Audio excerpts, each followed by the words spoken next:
Dərsini vaxtında etməsən, həyətə düşməyəcəksən. Yeməyini tam bitirməsən, telefondan istifadə edə bilməyəcəksən. Bəzən valideynlər uşaqlarına müəyyən davranışlarını formalaşdırmaq üçün cəzalar qoyurlar. Bu yanaşma müsbət nəticə versə də, uşaqlarda travmalara da səbəb ola bilər. Bəs müasir dövrdə uşağı cəzalandırmaq nə dərəcədə doğrudur?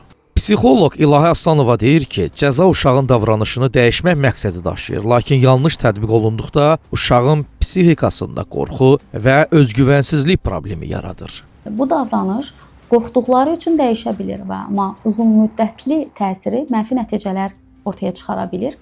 Yəni uşaq anlayışla deyil, qorxu ilə davranışını dəyişir və bunu niyə belə etməliyəm əvəzinə etməsəm nə baş verəcək kimi qorxu hissi onda formalaşmış olur. Mütəxəssis onu da əlavə edir ki, uşaqlar bu davranışlarını inkarlıq olsun deyə etmirlər. Bəzən diqqət çəkmək, bəzən də duyğusal boşluğu doldurmaq üçün belə edirlər. Bu halda uşağa sərhədləri izah etmək, onu sakit şəkildə dinləmək və davranışın nəticəsini göstərmək daha təsirli olur. Məsələn, uşaq oyuncağını sındırırsa, cəza əvəzinə ona indi o oyuncağı bərpa edə bilmərik, növbəti dəfə diqqətli olmalısan demək həm məsuliyyət hissini yaradır, həm də onunla emosional bağa zərər vermir.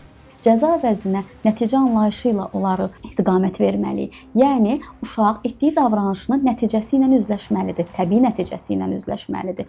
Yəni, sən dərsini etmədiyin təqdirdə sabahki testdə zəif nəticə göstərə bilərsən.